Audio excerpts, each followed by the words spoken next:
Start. আসসালামু আলাইকুম, আমি ডাক্তার জুলহাসউদ্দিন মুয়াজ। আমি একটা পেশেন্ট দেখতেছিলাম, স্ক্যাবিক্স। এই স্ক্যাবিক্সটা এরকম হয়, বিভিন্ন জায়গায় চুলকানি হবে, চুলকানিতে আক্রান্ত স্থানে ফুলে যাব। একটু উঠাও, হাতটা উঠাও। হ্যাঁ, এই চুলকানির পয়েন্টগুলো এরকম হবে যে ইন্টারসেলুলারগুলো মাঝখানে পানি থাকবো, স্কিনটা ফুলে যাব।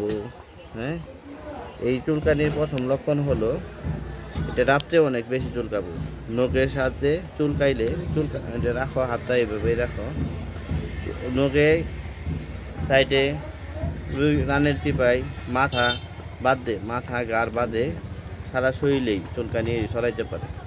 হাতের তালু, হাতের পিঠে, হ্যাঁ, হাতে বা পায়ের আঙ্গুলে, নাভির চারদিকে, পিঠে, অল ইন অল হলো মাথা আর মুখ বাদে সারা শরীরে চুলকাবে। এই চুলকানো রাত্রে চুলকানির ভাবটা বেশি থাকে। এই চুলকানির ভাবে বেশি হওয়ার কারণে বাচ্চাদের সারা শরীরে হয়, পায়ের ভিতরে গা হয়ে যায়। হ্যাঁ, বয়স্কদের কম হয়, ইয়ংদের হাতে আর কানের চিপায়, পায়ের চিপায়, হাতের আঙ্গুলে বেশি হয়ে থাকে। যেগুলো এই রোগগুলো হওয়ার মূল কারণ হলো এটা একজনের থেকে আরেকজনের কন্টামিনেটেড ডিজিজ। এই ডিজিজটা সরাই যে আক্রান্ত ব্যক্তির কোনো কাপড় ধরলে, একই সাথে থাকিলে, একই বিছানাতে ঘুমাইলে, একদিনও ঘুমাইলেও এই রোগটা সরাইতে পারে। এই রোগের প্রথম চিকিৎসা হলো রুগীকে অবশ্যই তার গায়ের কাপড় মাথা বাদে সারা শরীরে কুসুম গরম পানি দিয়ে পরিষ্কার করতে হবে।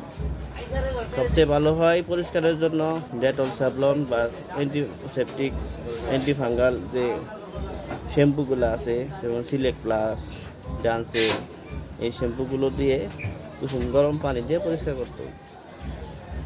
আর একটা ক্রিম আছে এই রোগের জন্য, একটা ক্রিমই যথেষ্ট। এই ক্রিমটা হলো লোরিক্স প্লাস। এই লোরিক্স প্লাস ক্রিম মাথা বাদে, মাথা মুখমণ্ডলী বাদে সারা শরীরে দিতে হবে। গোসলের পর একবার মাথা বাদে, মাথা আর মুখমণ্ডলী বাদে সারা শরীরে 3 দিন পর পর গোসলের পরে একবার।